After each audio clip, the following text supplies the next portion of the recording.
Salam sejahtera kepada Miss Mimi. Kami dari kumpulan 1 ingin membentangkan tajuk energi. Ini adalah nama ahli kumpulan kami, James Ritchie anak Roger, Mirena Long anak Ungkai, Florence Prada anak Michael, Petresa anak Andrew. What is the energy sector? The energy sector is a category of stock that relate to producing or supplying energy. The energy sector or industry includes companies involved in the exploration and development of oil and gas reserve, oil and gas drilling and refining. The energy industry also includes integrated power utility companies such as renewable energy and coal. Apakah sektor tenaga? Sektor tenaga adalah kategori yang berkaitan dengan pengeluaran atau pembekalan tenaga. Sektor atau industri tenaga merangkumi syarikat yang terlibat dalam penerokaan dan pengembangan rezerv minyak atau gas, pengerudian dan penapisan minyak dan gas. Industri tenaga juga merangkumi syarikat kekuatan yang bersepadu seperti tenaga yang boleh diperbarui dan arang batu. Industri subsektor. Yang pertama adalah energy efficiency, iaitu kecekapan tenaga. What is energy efficiency? Apakah itu kecekapan tenaga? Using less energy to provide the same level of energy. It is therefore one method to reduce human greenhouse gas emission. Kecekapan tenaga bermaksud penggunaan tenaga yang kurang untuk menjalankan kerja-kerja yang sama atau lebih tanpa menjejaskan keselesaan atau output sebenar yang diingini, ataupun bahasa yang lebih mudah difahami, penggunaan tenaga yang minima untuk menyelesaikan kerja-kerja harian. For example, if a house is insulated, less energy is used in heating and achieve a satisfactory temperature.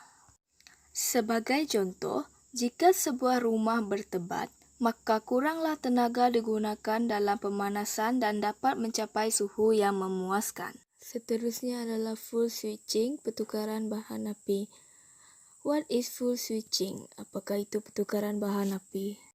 The substitution of one energy source for another in order meet requirement for heat, power, and electrical generation. Penggantian satu sumber tenaga untuk yang lain untuk memenuhi keperluan haba, kuasa, dan penjanaan elektrik adalah carbon sequestration, iaitu karbon penjujukan. What is carbon sequestration? Apakah itu karbon penjujukan? The most commonly product greenhouse gas carbon sequestration is the process of capturing and storing atmospheric carbon dioxide. Yang paling biasa adalah menghasilkan gas rumah hijau. Penyerapan karbon adalah proses menangkap dan menyimpan karbon atmosfera dioksida. What is renewable energy? Renewable energy, often referred to as clean energy, comes from natural sources and processes that are constantly replenished. For example, sunlight or wind keep shining and blowing, even if the availability depends on time and weather. Tenaga yang boleh diperbarui adalah tenaga yang dijana daripada sumber semula jadi seperti cahaya suria, angin, hujan, ombak, geoterma yang boleh diperbarui secara semula jadi. Teknologi tenaga boleh diperbarui termasuklah kuasa suria, hidroelektrik, biogeosim dan bahan bakar bio. Type of renewable energy sources. Yang pertama adalah solar energy. Solar energy is derived by capturing radiant energy from sunlight and converting it into heat, electricity or hot water. Tenaga solar adalah teknologi yang dicipta untuk mendapatkan tenaga daripada cahaya matahari. Tenaga matahari ini telah digunakan dalam banyak teknologi tradisional sejak beberapa abad yang lepas secara meluas. Antara contoh penggunaan tenaga matahari adalah pemanasan air, pemanasan bangunan dan juga dalam masakan. Yang kedua adalah wind energy. Wind farms capture the energy of wind flow by using turbine and converting it into electricity. There are several forms of system used to convert wind energy and is vary. Tenaga angin. Angin adalah udara yang bergerak. Ini terjadi oleh pemanasan muka bumi yang tidak sama oleh matahari. Disebabkan permukaan bumi terdiri dari pelbagai jenis bentuk muka bumi dan air yang menyerap haba cahaya matahari pada kadar yang beza-beza. Satu contoh menunjukkan berlakunya pemanasan tidak sekata ini ialah kitaran angin semula jadi.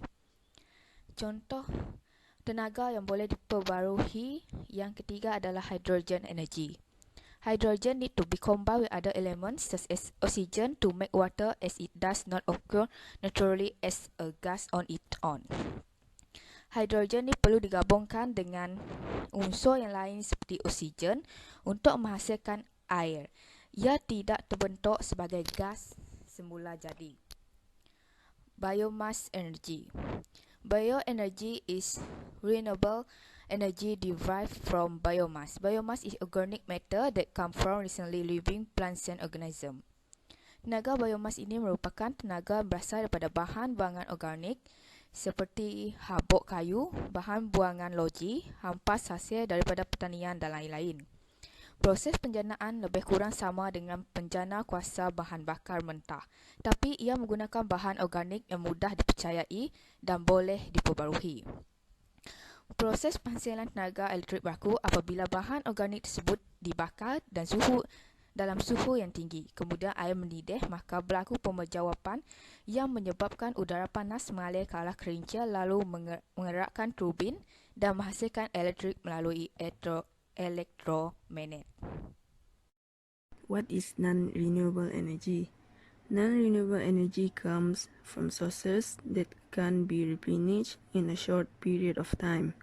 We get most of our energy from non-renewable energy sources, which include fossil fuel such as oil, natural gas, coal, and from nuclear energy.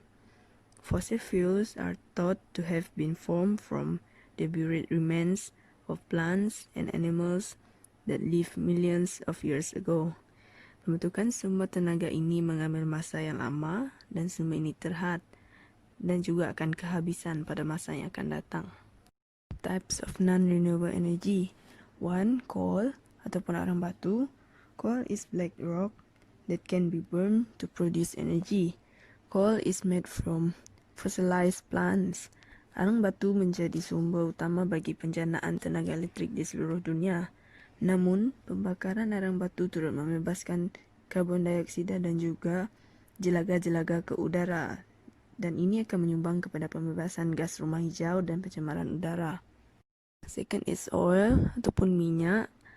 Another form of non-renewable energy is oil, a very versatile liquid fossil fuel that can be used for energy generation as well as a wide range of other application. Contohnya ialah minyak petroleum. Third is natural gas ataupun gas asli. Natural gas is the second most abundant non-renewable energy source. Natural gas is predominantly methane. Antara kegunaan gas asli ialah penghasilan tenaga elektrik di stesen jana kuasa elektrik, menjadi bahan bakar kenderaan, NGV, digunakan sebagai gas memasak di dapur, dijadikan sebagai alat pemanasan di rumah, digunakan dalam penghasilan baja dan digunakan dalam industri petrokimia. The last one is nuclear power ataupun tenaga nuklear. Nuclear power is not a fossil fuel but it is a non-renewable form of energy. Nuclear power is considered non-renewable because the material used in nuclear power plants, uranium, is a non-renewable resource. Kegunaan tenaga nuklear ialah digunakan untuk penjanaan tenaga elektrik dan juga digunakan di dalam reaktor nuklear dan sebagainya. Energy efficiency is the wave of the future. The world is quickly moving toward energy sustainability. At the same time, the monkey is trying to re-establish the connecting its one heart with nature. Energy efficiency home is a personal step toward the direction of renewable energy, environmental protection, and sustainable living. Having such a home helps homeowners reduce their bill and provided an excellent investment. Furthermore, energy efficiency means healthier and more comfortable living that is in line with nature. Kecekapan tenaga adalah gelombang masa depan. Dunia dengan cepat menuju ke arah kelestarian tenaga. Pada masa yang sama, berusaha untuk menjalin semula hubungan yang pernah ada dengan alam semula jadi. Rumah kecekapan tenaga adalah langkah peribadi ke arah tenaga boleh diperbarui, pelindungan alam sekitar dan kehidupan lestari. Mempunyai kediaman seperti ini membantu rumah tangga mengurangkan bil mereka dan memberikan pelaburan yang sangat baik. Kecekapan tenaga bermaksud kehidupan yang lebih sihat dan selesa disesuaikan dengan alam semula jadi.